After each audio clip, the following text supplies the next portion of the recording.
My friends, hope you are all in good health. So, our today's topic of town planning and urban management is gentrification. So, gentrification is a whole process.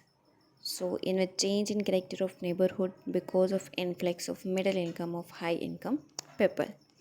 यानी कि किस तरह से characteristics और character change होता है इर्द गिर्द के लोगों का डिपेंडिंग ऑन द इनकम के एक मिडिल फैमिली से बिलोंग करने वाले लोग और एक हाई इनकम फैमिली से बिलोंग करने वाले लोग जो हैं उनका करेक्टर किस तरह डिफरेंस होता है एक दूसरे से। Ruth class use this term, एक साइंटिस्ट था, एजुकेशनलिस्ट था, टाउन प्लानर था, उसने ये टर्म यूज़ की। उसने कहा जेंट्रिफिकेशन की टर्म उसने इंट्रोड्यूस करवाई। उसने कहा firstly who belongs to New York, ठीक है, न्यूयॉर्क से बिलोंग करती थी वो। So she observed these terms in that area because the change of pattern of landscape and working claim displays.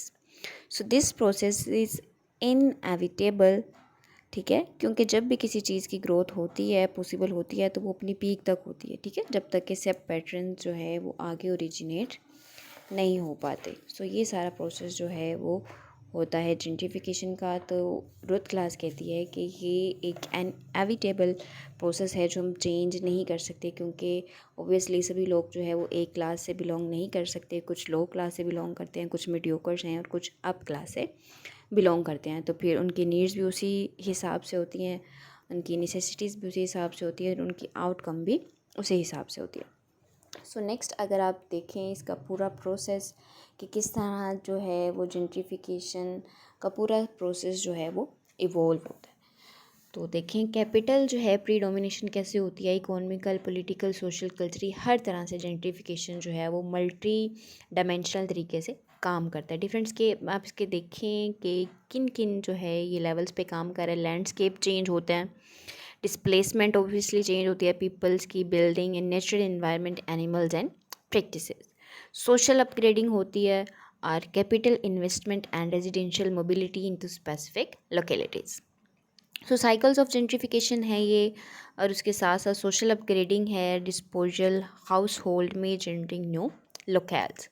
और साइड पे अगर आप देखें तो उन्होंने एक्सप्लेन करके बताया हुआ है कि जेंट्रीफाइंग जो है वो किस तरह से कंप्लीट होती है। लाइक प्रॉपर्टी डेवलपमेंट लोग करते हैं, पॉलिसी बनाते हैं, स्पेसिफिक जेंट्रिफिकेशन करते हैं on the depending of available opportunities. Then enabling conditions के कौन कौन सी कंडीशंस हैं जो वहाँ पे एनेबल हैं उस लोकल एरिया पे।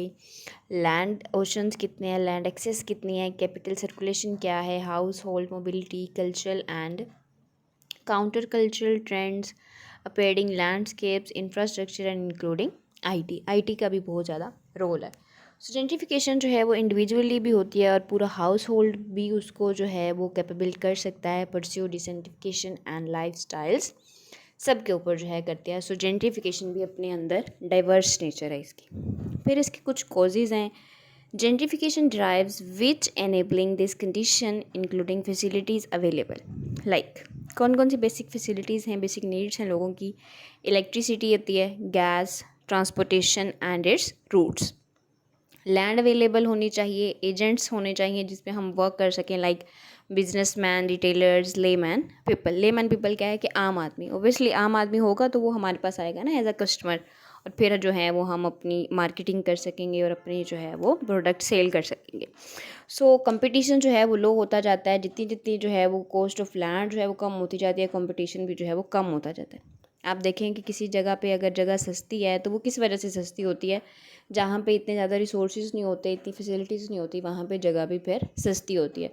और वहाँ पे लोग जो है वो फिर जगह लेना पसंद भी नहीं करते, क्योंकि वो कहते हैं कि सालों बाद भी जो है ऐसे ही रहेगी और फिर जो है ये हमें अच्छा प्रॉफिट नहीं देगी। सो वक्त के साथ साथ जो है ये बढ़ता जाता है कम्पैक्ट।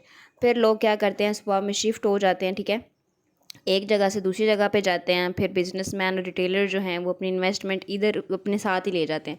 ज़ाहिर है अब एक अप क्लास का बंदा है, वो एक जगह पे रह रहा है, लेकिन वहाँ पे उस जगह की जो वैल्यू कम हो गई तो वो क्या करेगा, माइग्रेट कर जाएगा एक अच्छी जगह पे, और फिर जाहिर है जब वो जाएगा तो अपना पैसा, अपनी जमा पूंजी सब कुछ साथ लेके जाएगा ना, और ले मैन जो है वो वहाँ का वहाँ रह जाएगा। फिर इसी तरह क्या होता है कि अमीर जो है वो अमीर से अमीर तर होता जाता है, और गरीब जो है वो गरीब से गरीब तर होता जाता है। फिर वहाँ पे और जो जब वो शिफ्ट हो गए वहाँ पे कोई और लोग आ जाएंगे जो वहाँ पे कर सकते हैं ऑक्यूपाई, ठीक है।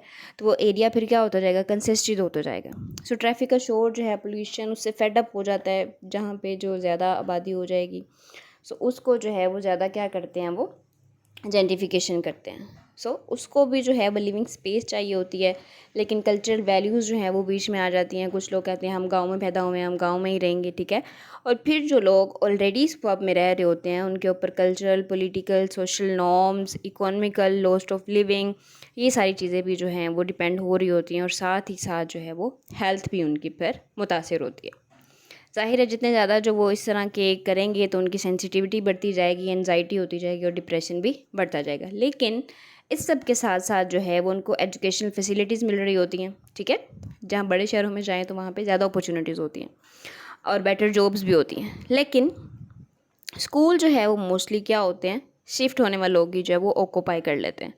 फिर इससे क्या होता है, डेमोग्राफिक इम्बैलेंस आ जाता है, जिससे रिहायशी लोग जो है मुतासिर होते हैं। यानी पहले से एक लोग रह गए हैं और फिर आगे उनसे ज़्यादा अमीर लोग वहाँ पे आ गए हैं, तो फिर जो है वो उनके अपने मसले मसाइल स्टार्ट हो जाते हैं।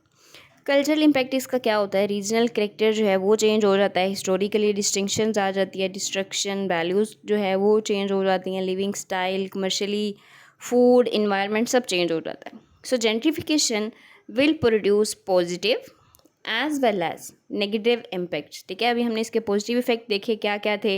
इकोनॉमी जो है वो इंक्रीज़ होती है, सिटी जो है बिल्ड होती है, पीपल जो है एलीट क्लास के वो आते हैं, ठीक है, वेल ऑफ होते हैं, और फिर एम्प्लॉयमेंट भी जो है वो ज़्यादा होती है। ज़ाहिर अब एक बड़ा बंदा है वो कहीं पे आएगा, कंपनी अपनी बनाएगा, तो फिर बहुत सारे लोगों को जो है वो रोज़गार मिलेगा। और बहुत ज़्यादा भी हमने नेगेटिव इम्पैक्ट इसके पड़े कि कल्चरल इफेक्ट्स आते हैं, सोशल नॉर्म्स इफेक्ट होती हैं, और भी जो है वो इश्यूज़ होते हैं। सो इसका वे फॉरवर्ड क्या है कि इंक्लूसिव डेवलपमेंट करें, हम बैलेंस्ड ग्रोथ करें, ताकि जो है ये इनएविटेबल जो है वो नेचुरली हो सके, ठीक है। जेंट्रिफिकेशन होती तो है, लेकिन हम कोशिश करें कि ये नेचुरली हो, हम इसको आर्टिफिशियली परफॉर्म ना करें। So see you in the next lecture with the topic ancient civilisation, ठीक है।